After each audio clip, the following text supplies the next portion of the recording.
Assalamualaikum warahmatullahi wabarakatuh. Sampurasun. Wilujeng tepang deui sareng Ibu di dieu dina pangajaran basa Sunda kangge kelas 11. Mudah-mudahan hidup sadaya di bumi aya dina kaayaan sehat walafiat sinareng dipaparin kadariaan. Numawi hidup tiasa ngabandungan ieu materi kalayan soson-soson. Sadayana dinten ayeuna urang bakal neuleuman materi ngeunaan kecap pangantep. Sate acan lebet karena pangajaran urang kedah terang heula naon tujuan tina pangajaran kecap pangantep. Kunaon urang teh kudu diajar kecap pangantep anu kahiji kanggo mika nyaho kekecapan naon wae nu kaasup kana kecap pangantep. Anu kadua kangge mika weruh kagunaan tina kecap pangantep. Anu katilu supados hidup mampu nulis kalimah ngagunakeun kecap pangantep. Lajeng we di dieu aya wangeunaan atanapi pengertian tina kecap pangantep. Kecap pangantep kaasup kana bagian tina kecap panambah. Kecap pangantep nyaeta kecap-kecap anu fungsina pikeun ngantepkeun hiji hal dina kalimah. Janten fungsina teh kanggo menegaskan kitu nya, kanggo ngantepkeun supaya kalimah eta teh amanatna atanapi pesan tina eta kalimah teh tiasa kadugikeun gitu ka pamaca atanapi ka anu diajak dialog gitu nya. Fungsi jeung contoh kecap pangantep ieu dihandap mangrupa fungsi kalayan contoh tina kecap pangantep. Anu kahiji fungsi kecap pangantep kanggo pangwates atawa pembatas kitu nya. Contohna di dieu aya bae, be, wae, we. Contohna kumaha?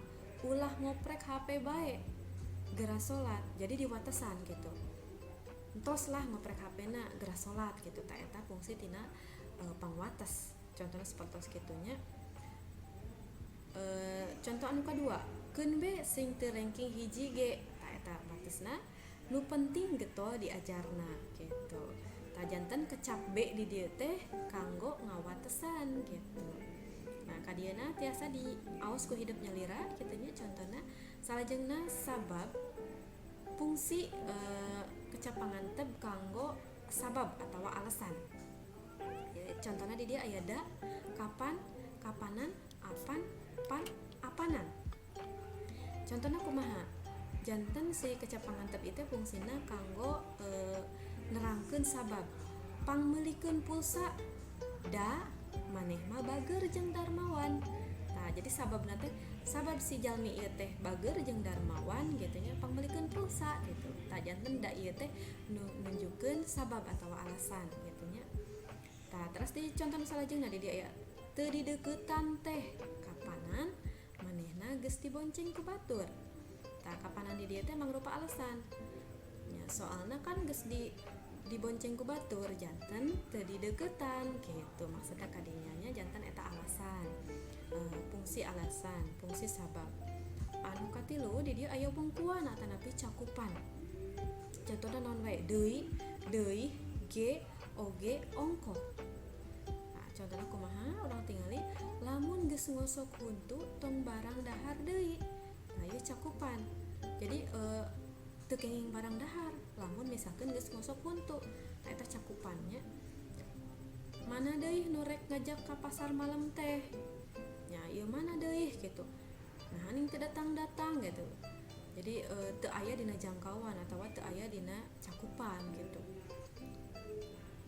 Tah ieu contoh nu salajengna ongkoh lada tapi dedeuyeun gitu.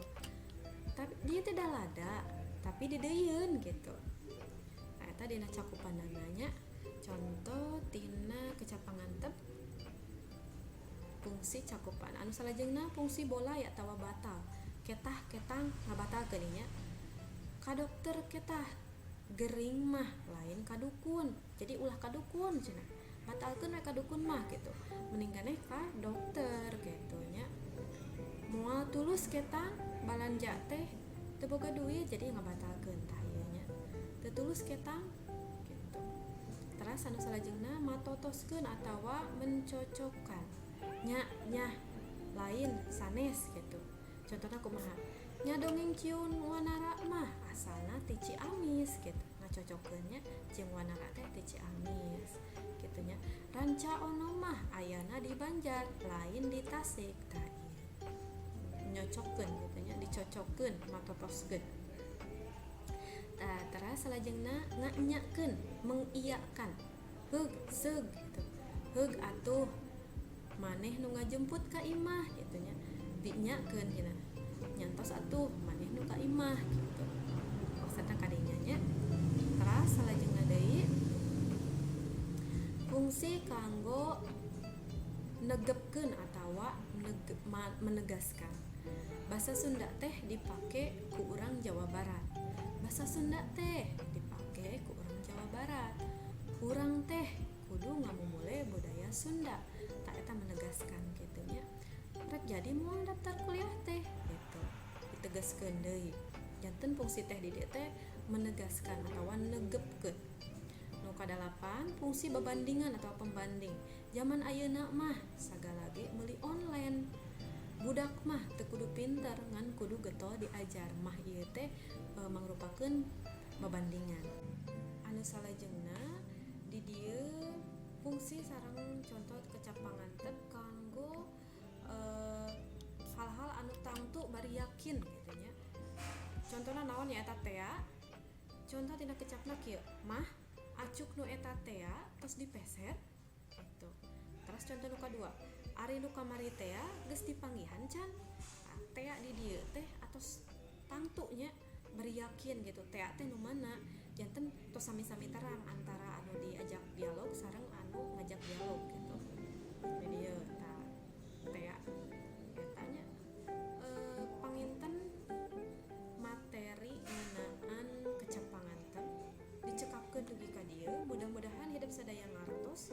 Saupami hidup teu ngartos tiasa naroskeun ka ibu langsung ngalangkungan WA tanapi Google Classroom. Wabillahi taufiq wal hidayah. Wassalamualaikum